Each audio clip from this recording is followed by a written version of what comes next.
السلام عليكم ورحمة الله وبركاته. أعوذ بالله من الشيطان الرجيم. بسم الله الرحمن الرحيم. الله يجتبي من يشاء ويهدي إليه من ينيب. صدق الله العظيم. وقال النبي عليه الصلاة والسلام: إن أوثق العرى كلمة التقوى، أو كما قال عليه الصلاة والسلام. قابل صدر احترام، صدر محترم، قابل صدر احترام مہمان خصوصی،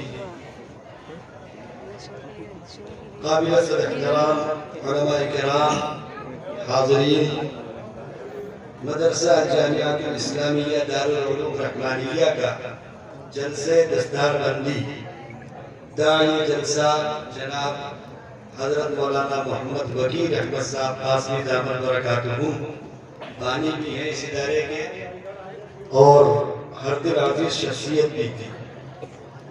آپ حضرات ان کی دعوت پر یہاں تشریف فرما ہیں، اور کافی دیر سے آپ حضرات منظوم اور منصور کلام سماعت فرما رہے ہیں، جس کا مقصود آپ کے علم میں اضافہ اور اس علم کی روشنی میں عمل اور اللہ کی رضا۔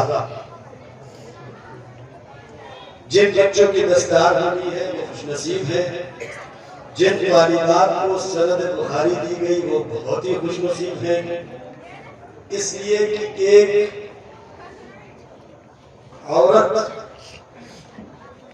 اگر بنے گی تو معاشرہ بنے گا، ایک مرد اگر بنے گا تو معاشرہ بنے گا، یہ بھی ہے، لیکن اگر ایک عورت بنے گی تو معاشرہ بنے گا، اس لیے کہ ہماری نسل جن کی گودوں میں ہے وہ عورتیں ہیں، اور نسل چونکہ ختم بخاری شریف کے تعلق سے ہے۔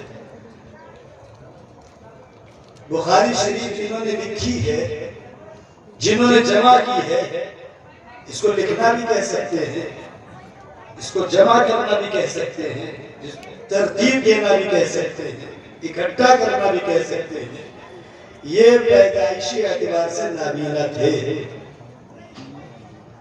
اللہ کی قدرت ہے اور اللہ ہر چیز پر قادر ہے، اللہ اپنی قدرت کا مظاہرہ کرتے ہیں۔ ہمارا اور آپ کا یہ یقین ہے کہ رسول اکرم صلی اللہ علیہ وسلم نے فرمایا کہ اگر تقدیر بدلنی ہے تو دعاؤں میں اثر پیدا کر۔ ایک تو تقدیر کی نوعیت الگ ہے، اگر آپ یہ دعا کریں کہ آپ کو کبھی موت نہ آئے تو یہ کبھی نہیں بدل سکتے۔ تقدیر کی اقسام ہے، علماء سے تعلق رکھیں بہت کچھ معلوم ہوگا۔ دنیاوی تفکرات اور دنیاوی اوہام اور دنیاوی فکریں ہم کو اتنی زیادہ سوال ہیں کہ ہم صحیح علم کی تلاش میں علماء سے رابطہ نہیں رکھتے۔ امام بخاری رحمت اللہ علیہ نابینا تھا۔ اب آپ تصور کرو ایک نابینا آدمی اس وقت کے احادیث کے تمام تر مجموعے کو خود سے سفر کر کے سنے اور سفر کر کے سن کر اس کو جمع کرے اور قیامت تک آنے والی امت پر یہ احسان کرے کہ علم حدیث کا مستند ذخیرہ دے کر جائے، اور ایسا ذخیرہ دے کر جائے جس کے بارے میں کہا جائے کہ قرآن پاک کے بعد اس دنیا کی سب سے معتبر کتاب ہے بخاری۔ تو اس کے پیچھے ماں کا ہاتھ تھا، اس ماں کا ہاتھ تھا جس نے کبھی بغیر وضو کے اپنے بچے کو دودھ نہیں پلایا، جس کی تہجد قضا نہیں ہوئی، جن کے شوہر بھی نہیں تھے۔ اس سے بڑی بات یہ ہے کہ ان کے پاس آمدنی کے ذرائع راستے واسطے کچھ نہیں تھے۔ کیسے مال اکٹھا کرتی وہ، کہاں سے لاتی جو اپنے بچوں کو پڑھاتی؟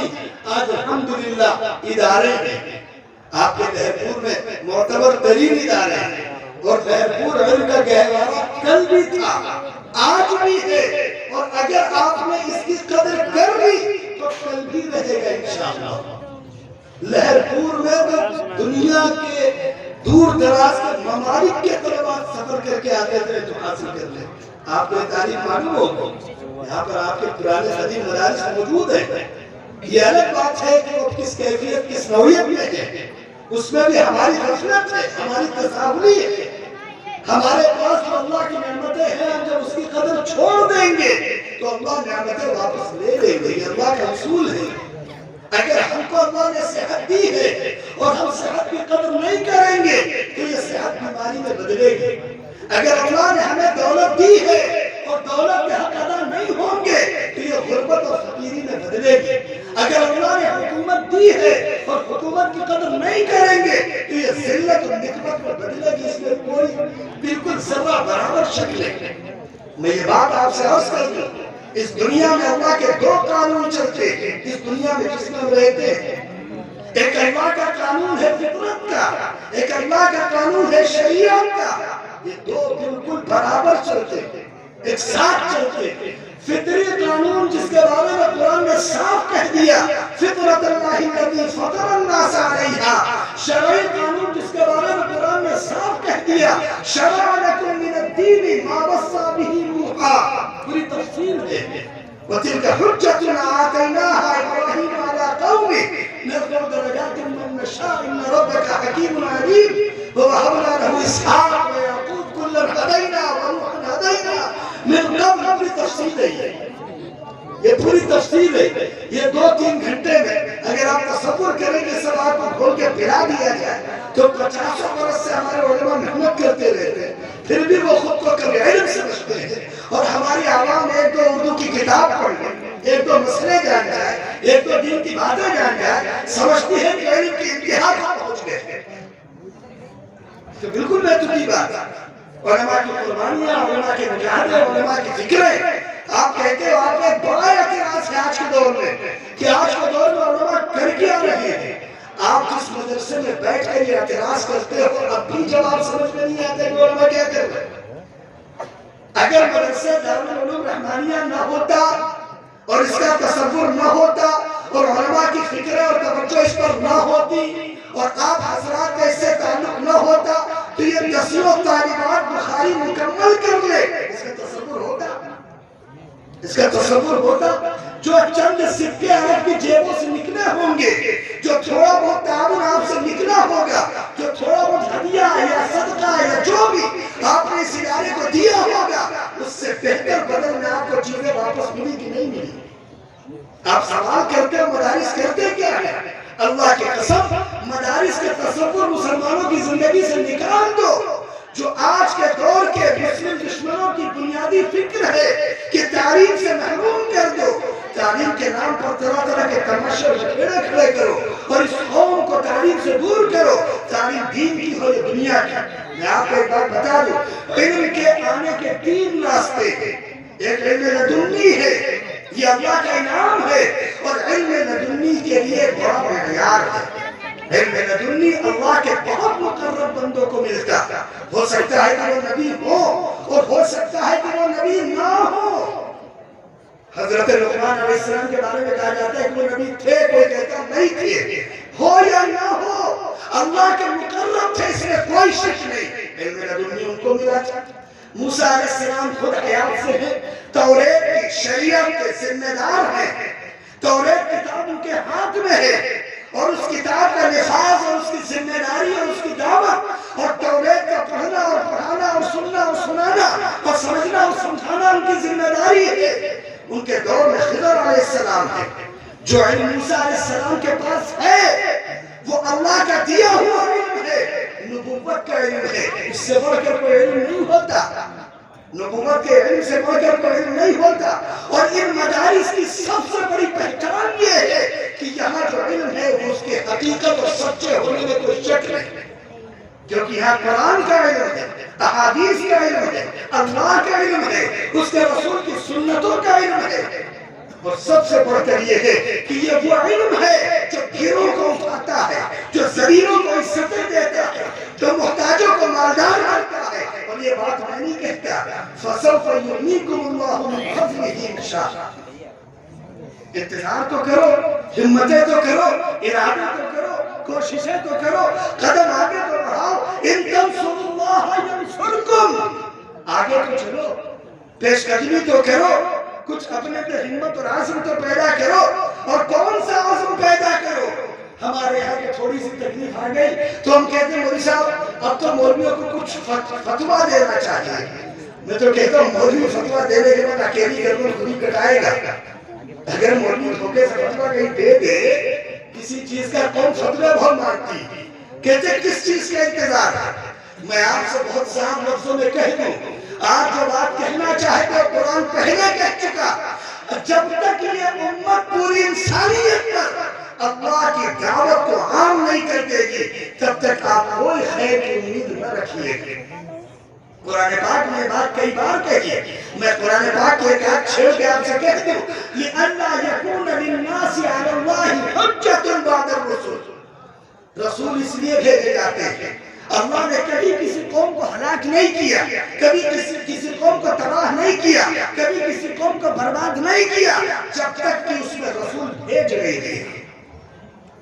کبھی ہم کیا کہتے ہیں فلانے مر جائیں تو دین ترقی کرے گا, فلانے مر جائیں تو ظلم ختم ہو جائے گا, فلانے مر جائیں تو ہندوستان میں امن ہو جائے گا. بالکل نادانی والی بات ہے. ہم دوسروں کے سہارے اپنے دین کی ترقی کے راستے ڈھونڈتے ہیں. اللہ کی قسم کسی کے مرنے سے, کسی کی حکومت بننے سے, کسی کی حکومت بگڑنے سے آپ نبیوں کی تاریخ نہیں پڑھتے. آپ نبیوں کی تاریخ اگر پڑھتے تو یہ جملے نہیں بولتے. اللہ نے جب جب نبی بھیجا ہے انتہائی بدترین حالات میں بھیجا ہے. اکثر نبی بدترین حالات میں آئے, کچھ نبی تو بہت ہی اچھے حالات میں آئے. حضرت سلیمان علیہ السلام تو اس دور میں آئے جب خوشحالی عام تھی. ایسے تو بہت سے واقعات ہیں, یہ الگ بات ہے. لیکن میں بالکل صاف لفظوں میں عرض کر دوں یہ امت 1.25 لاکھ نبیوں کی امین ہے. یہ امت رسول اکرم صلی اللہ علیہ وسلم کے علم کی, ان کے طریقوں کی, ان کی زندگی کی, ان کی سیرت کی امین ہے. اور یہ امت 1.25 لاکھ صحابہ کرام کے علم کے مجاہدے کی امین ہے. اور یہ امت 1400 سال کے بعد ہمارے بزرگوں کے قربانیوں کی امین ہے. اگر اس کو اس امانت کا پاس ہے, اگر اس کو اس امانت کا خیال ہے, اگر اس کو اس امانت کی فکر ہے تو یہ اپنے دل پہ لے کے یہ کہہ کرے کہ آج کے بعد ہم اللہ کے سوا کسی کے آگے ہاتھ نہیں پھیلائے گا. جو ہمارے ہاتھ پھیلے ہیں کہ فلاں حکومت ہمیں ریزرویشن دے دیتی, فلاں حکومت ہمیں حکومت میں حصہ دے دیتی, تم ٹکڑے مانگتے, تم بھیک مانگتے, تم محتاجی بیان کرتے ہو, تم سلسلہ پھر سوال کرتے ہو, کس سے کرتے ہو؟ اپنے جیسے انسانوں سے. اذا سألك عبادي عني فإني قریب, جو رب تم سے یہ کہتا ہو نحن اقرب الیہ من حبل الورید, جو رب تم سے یہ کہتا ہو ادعونی استجب لکم فاذکرونی اذکرکم, تمہیں ذرہ برابر خیال نہیں آتا کہ تمہارا رب رات دن تمہیں پکارتا ہے. اگر تم نے اپنے اندر احساس پیدا کیا ہوتا, اگر تم نے اپنے اندر شعور پیدا کیا ہوتا اور تم نے تھوڑی فکر کی ہوتی, اللہ کی قسم اللہ رب العزت بات میں آپ سے عرض کروں ہمارا رب تو اتنا کریم ہے کہ آدم علیہ السلام کی اگر دعا قبول کی تو ابلیس کی تمنا بھی قبول کر لی. آپ ہمیں رب کو کیا جانو کتنا کریم ہے. آدم علیہ السلام نے دعا مانگی کہ ہم سے غلطی ہو گئی معاف کر دیجئے, اللہ نے معاف کر دیا. ابلیس نے بھی لگے ہاتھ دعا مانگ لی, ابلیس کی بھی دعا قبول ہو گئی. ابلیس نے دعا مانگی کہ نہیں مانگی؟ ارے ابلیس کو پہچان کے بعد میں سے کوئی دیکھا ہے نہیں دیکھے, کوئی بات نہیں. ابلیس کے بارے میں جانتے ہیں, ملا ہے کسی کو, ملتا کو بہتوں کو کہتے ہیں یار جاتے رہے تو نماز پڑھ لے, شیطان نے بہکا دیا تو ملا ہوگا کبھی تو بہکایا ہوگا, ایسے نہیں تو ملا ہوگا, کسی نے کسی کو تو ملا ہوگا نا کہیں نہ کہیں. اس لیے بہتری باتیں ہم کہتے ہیں کہ ابلیس نے بہکا دیا, شیطان نے بہکا دیا, سب باتیں نہیں ہیں. میں بات عرض کر رہا تھا کہ اللہ نے آدم کی دعا قبول کی, ابلیس کی بھی قبول کی. رب انظرنی الی یوم یبعثون, کہنے لگا اللہ میاں آپ ہی تو رب ہو. کیا کہا اس نے؟ ربی, صاف لفظ قرآن پاک میں لکھا. ابلیس یہ کہتا ہے کہ پالنے والے اللہ ہے. آج مسلمان کہتا ہے کہ خدا کا ہاتھ آ جاتا سر پہ تو ہماری بگڑی بڑی جاتی. ابلیس یہ کہتا ہے کہ رازق اللہ ہے, مالک اللہ ہے, خالق اللہ ہے. آج کا مسلمان کہتا ہے کہ فلانے نیتا جی اگر ساتھ دے دیتے تو بات بن جاتی. کیا تصور کر رکھا ہے؟ ہمارے رب ایک ہے. ارباب متفرقون خیر ام اللہ الواحد القہار. حضرت یوسف علیہ السلام نے جیل میں پوچھا تھا, اور آپ جیل کی داستانیں نہیں پڑھتے تھے. آزادی کے موقع پر ہمارے علماء جب جیلوں میں بھرے گئے تو جیلوں میں جیلروں نے انہیں اس لیے آزاد کر دیا، کہنے لگے کہ جیل میں رہنا اس لیے مشکل ہے کہ جیل میں جتنے مجرم ہیں وہ سب سدھر گئے، اس لیے ان کی جیل بدل دی گئی۔ ایک عالم کی 1 سال میں 10 جیلیں بدلی گئی۔ آپ علماء کی تاریخ نہیں پڑھتے، اس لیے میرے بھائی یہ مدارس جو چل رہے ہیں، یہ جو آپ کے سامنے سارا نظام چل رہا ہے، اللہ رب العزت کا کرم ہے، اس کا فضل ہے۔ میں اپنی بات کو ختم کرنے کی طرف آتا ہوں، کیونکہ ہمارے درمیان انتہائی باوقار محترم معزز شخصیات موجود ہیں، ان کے خطاب ہوں گے، اور حضرت والا دعوت برکاتہ، حضرت مفتی عبد الرحمن صاحب دعوت برکاتہ موجود ہیں، ان کا بھی پرنور خطاب ہوگا۔ آپ حضرات جن کو سننے کے لیے آئے ہیں، میں بیچ میں زیادہ ہائے ہونا نہیں چاہتا، لیکن میں آپ سے بات کھل کر کہہ رہا ہوں، دماغ سے بالکل نکال دو۔ میں ایک بات اکثر کہتا ہوں، اسے سن لو اور سمجھ لو، تم سونے کی مسجدیں بناؤ، سونے اور چاندی کی، اور اگر تم نے مکتب اور مدرسے زندہ نہیں کیے، اور اگر تم نے اپنے اولادوں کو دین پہ نہیں لگایا، اللہ کی قسم تمہاری سونے کی مسجدوں میں نماز پڑھانے والا کوئی نہیں، تمہارے نکاح پڑھانے والا کوئی نہیں ہوگا۔ تم اپنے محلوں کے محل بنا دو، اس سے کوئی نفع نہیں ہوگا۔ اللہ کی قسم پورا گاؤں ہو، کھانے کے نالے ہو، فاتح ان کی عادت ہو، لیکن ان کے مکتب زندہ ہو، اللہ کی قسم کوئی بے دین نہیں مرے گا، کوئی بے نمازی نہیں مرے گا، کوئی ایسا نہیں ہوگا جو دنیا سے چلا جائے اور اس کے پیچھے کوئی ایک مرتبہ فاتحہ پڑھنے لائق آدمی نہ بچا۔ یہی مدارس ہے، یہی مکاتب ہے، یہی تمہاری جان ہے، یہی تمہاری آن ہے، یہی تمہاری شان ہے۔ یہ مکاتب میں کام کرنے والے علماء تمہارے سروں کا تاج ہے، ان مکاتب سے جڑے ہوئے علماء تمہاری عزتیں ہیں، تمہاری آبرو ہے، یہ تمہاری مرضی ہے کہ تم ذلیل ہونا چاہتے ہو کہ خوش ہونا چاہتے ہو۔ آج تم تراشتے ہو عزتیں، عزتیں تو اللہ کے پاس ہے، عزتیں تو اللہ کے رسول کے پاس ہے، عزتیں تو ایمان والوں کا مقدر ہے۔ ہم ایمان والے ہوں گے تو ہم بھی باعزت ہوں گے انشاءاللہ۔ تو اس لیے میں بات عرض کر رہا تھا، اپنی بات مکمل کرتے ہوئے یہ بات میں آپ سے عرض کر دوں کہ مدارس کا وجود اپنی زندگی سمجھو، اپنی روح سمجھو۔ جیسے رمضان کے روزے میں روح افزا سمجھتے ہو، بس ایسے ہی تمہاری زندگی کا معیار، تمہاری پیاس، تمہاری بھوک سب مٹانے کی صلاحیت صرف اور صرف تمہارے مدارس میں ہے۔ اس لیے بھائی مدارس کی قدر کرو۔ علم تو 3 طرح کا میں نے عرض کیا، ایک علم لدنی ہے، یہ اللہ اپنے فضل سے دیتے ہیں، دوسرا علم وہابی ہے، یہ بھی اللہ اپنے فضل سے دیتے ہیں، اور تیسرا راستہ ہے علم کسبی، جس کی بنیاد پر آپ کا دستان ہوگی، جس کی بنیاد پر آپ کے بچوں اور بچوں کو ہدیے ملے ہوگا، ملیں گے۔ علم کسبی ہے، آپ کو نماز نہیں آتی، کسی نماز جاننے والے سے سیکھ لیجئے، آپ کو تلاوت نہیں آتی، آپ تلاوت کرنے والوں سے سیکھ لیجئے، آپ کو زکوٰۃ دینے کا طریقہ نہیں آتا، زکوٰۃ دینے کا نظام سیکھ لیجئے۔ یہ سارے نظام ہیں، اللہ رب العزت نے آپ حضرات کی ذمہ داری کو جو دین کا کام دیا ہے، یہ بڑا عظیم شان کام ہے، اور 1.25 لاکھ نبیوں کی آپ کو میں بتاؤں، آپ توریت کے بھی ذمہ دار ہو، آپ زبور کے بھی ذمہ دار ہو، آپ انجیل کے بھی ذمہ دار ہو، آپ ابراہیم اور موسیٰ کی تختیوں اور صحیفوں کے بھی ذمہ دار ہو، آپ 1.25 لاکھ نبیوں کی شریعت کے بھی ذمہ دار ہو، آپ 1.25 لاکھ صحابہ کرام کے مجاہدوں کے بھی ذمہ دار ہیں۔ لیکن تم سے ایک سوال پوچھوں، سچ بتانا یہ بات، کیا اپنی پوری زندگی میں تفصیل سے فرصت سے کسی ایک صحابی کی زندگی پڑھے ہو؟ اپنے محبوب رسول کے بارے میں کبھی 2-4 تسلائم یاد کرنے بھرنا پڑھے ہو؟ اللہ اچھا رکھے ایسے لوگوں کو جنہوں نے قربانیاں دی، مجاہدے کیے۔ مولانا محمد اکرم صاحب چاہتے تو تجارت میں زندگی لگا دیتے، لیکن میں آپ کو ایک بات بتاؤں، علماء کے دل میں کہیں نہ کہیں چونکہ عالم رسول اکرم صلی اللہ علیہ وسلم کی نیابت کرتا ہے، امین ہے، اور اس پر یہاں جتنے بھی علماء بڑے بڑے علماء بیٹھے ہیں، تو تذکرہ کر رہا مولانا محمد اکرم صاحب نے خیال کیا کہ ایسا بھی ادارہ ہو، اور یہ ادارے تعلیم کی ایک نہج ہے، ممکن ہے کوئی کھڑا ہو اور اس سے بھی بہتر سوچنے کے آگے بڑھے، لیکن یہ تب ہوگا جب آپ کے اندر اس کے عزائم ہوں گے، ارادے ہوں گے، ہمتیں ہوں گی، فکریں ہوں گی، تب تو ہوگا۔ اگر آپ یہی سوچتے رہے کہ کام تو چل رہا ہے، میں آپ سے بالکل صاف عرض کر دوں، کام تو چل رہا والی ذہنیت نکال دیں۔ حالات کو سمجھو، ملک و ملت کے حالات کو سمجھو۔ میں کچھ باتیں کہہ دینا چاہتا تھا لیکن مجمع بہت خوبصورت ہے، اس لیے سطحی باتیں کرنے کی ہمت نہیں کر سکتا، ورنہ کرتا جو قوم کا معیار ہے، جو قوم کے آج زندگی گزارنے کا طریقہ ہے، جو ہمارے اپنے حالات ہیں، جو ہمارے معصوموں کے حالات ہیں، ننھے بچے بچیوں کے جو حالات ہیں، کیسے بدتر دور میں گزر رہے ہیں، نہ دین ہے نہ ایمان ہے۔ میں آپ سے سچ کہتا ہوں، اپنے گھر میں جا کے ایک دن سب کو جمع کر کے سوال کر کے پوچھو، ایک سوال کر کے پوچھو اپنے گھر میں، باپ کو بٹھاؤ، ماں کو بٹھاؤ، بیوی کو بٹھاؤ، بچوں کو بٹھاؤ، بھائی کو بٹھاؤ، صرف ایک سوال کرو کہ بتاؤ توحید کے بارے میں کیا جانتے ہیں؟ سوال کر کے دیکھو۔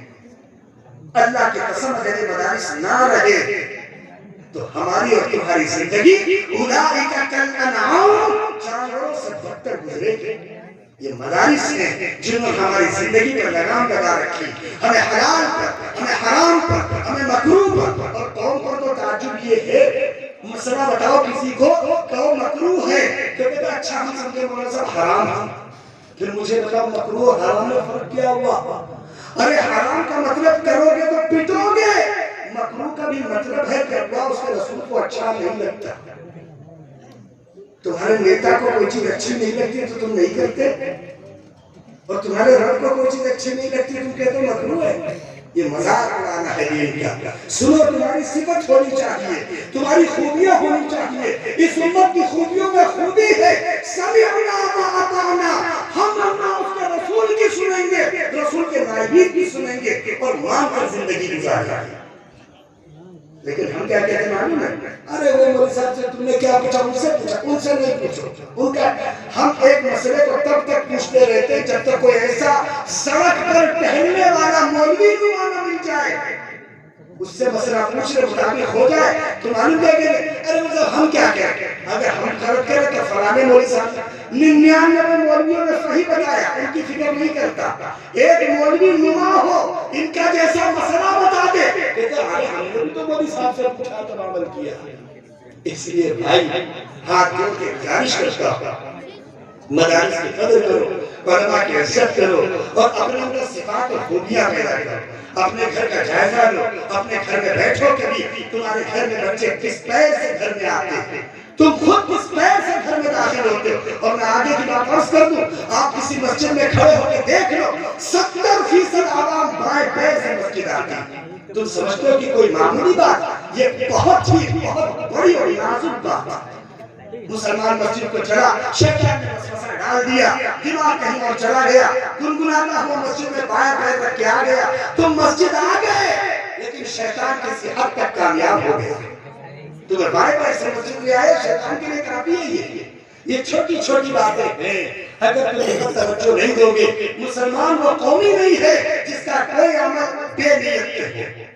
علماء کہتے ہیں بد نیتی اتنا بڑا مسئلہ نہیں ہو سکتا جتنا بڑا مسئلہ بے نیتی ہے۔ ہم مسجد آ رہے ہیں، کوئی نیت نہیں ہے، ہم مسجد سے جا رہے ہیں، کوئی نیت نہیں ہے، ہم روزے رکھ رہے ہیں، کوئی نیت نہیں ہے، ہم عیدگاہ جا رہے ہیں، کوئی نیت نہیں ہے، ہم مسواک کر رہے ہیں، کوئی نیت نہیں ہے، ہم دائیں پیر میں چپل پہن کے بائیں پیر سے اتار رہے ہیں، کوئی نیت نہیں ہے۔ بھائی نیتوں کی بنیاد پر بخاری شریف کی جو سند تقسیم ہوئی ہے اس کی بھی بنیادی حدیث یہی ہے کہ نیتوں کو پہلے ٹٹولو پھر کوئی کام کرو۔ کام کس کے لیے کر رہے ہو؟ اللہ کے رضا کے لیے کر رہے ہو۔ بس میرے بھائی، اور سنو آخری بات عرض کر دوں، قرآن پاک کو ہمارے معاشرے میں ثواب کی کتاب بنا کر رکھا جاتا ہے، برکت کی کتاب بنا کر رکھا جاتا ہے۔ دوسرے نمبر پر اس سے کچھ سمجھنے کی بات کی جاتی ہے، جب تک قرآن ہدایت کی نیت سے نہیں پڑھو گے اللہ کی قسم قرآن تمہیں فائدہ نہیں پہنچائے گا۔ قرآن تسلی کا سامان ہے، قرآن تمہارے راحت کا سامان ہے۔ جن کو گھبرانا ہو وہ گھبرائیں کہ آئندہ 5 سال کیا ہوگا۔ ہمارا عقیدہ یہ ہے تلک الایام نداولها بین الناس، کب آسمان کو زمین بنا دے، کب زمین کو آسمان بنا دے، کب کرسی پر بیٹھے شخص کو ذلیل کر دے، کب ذلیل کو کرسی پر بٹھا دے، یہ تو ہمارے رب کے کام ہے۔ ہمارے رب کو 5 سال کا انتظار نہیں کرتے۔ اگر رب 5 سال کا انتظار کرتے تو قوم عاد کو فجعلنا عالیہا سافلہا نہیں کرتے، انتظار کرتے۔ ابو جہل کو مکے میں نہیں، ابو جہل کو بدر کے میدان میں نہیں مارتے،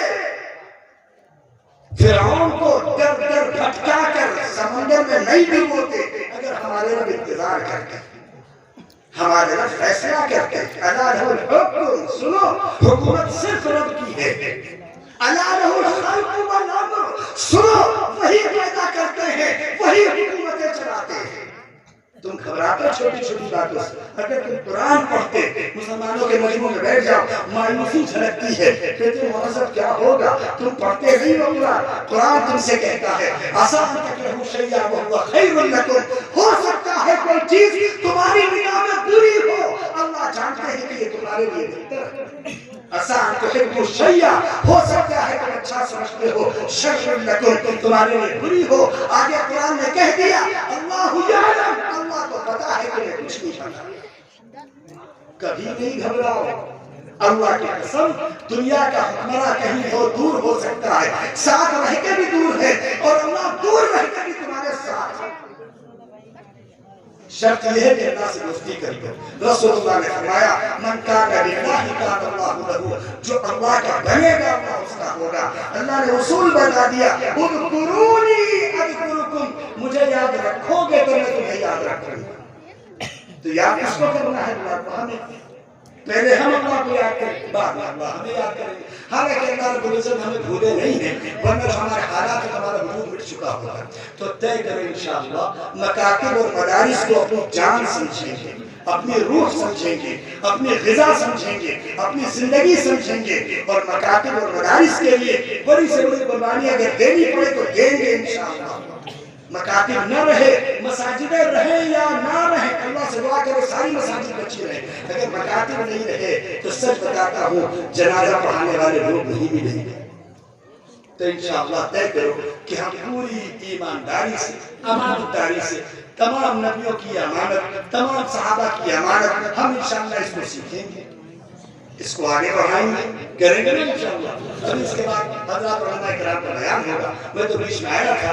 اللہ رب العزت ہمیں اس بات کی توفیق دے کہ ہم اللہ اس کے رسول پر جان دینے والے بنے، اس کے لیے کچھ کر گزرنے والے بنے۔ حالانکہ ہم کچھ کر تو نہیں سکتے، لیکن اگر ہم کچھ ہمت کریں گے تو بہت امید ہے اللہ رب العزت ہمیں بھی عزت عطا فرمائے گا، کریں گے انشاءاللہ۔ اللہ رب العزت ہمیں عمل کی توفیق عطا فرمائے۔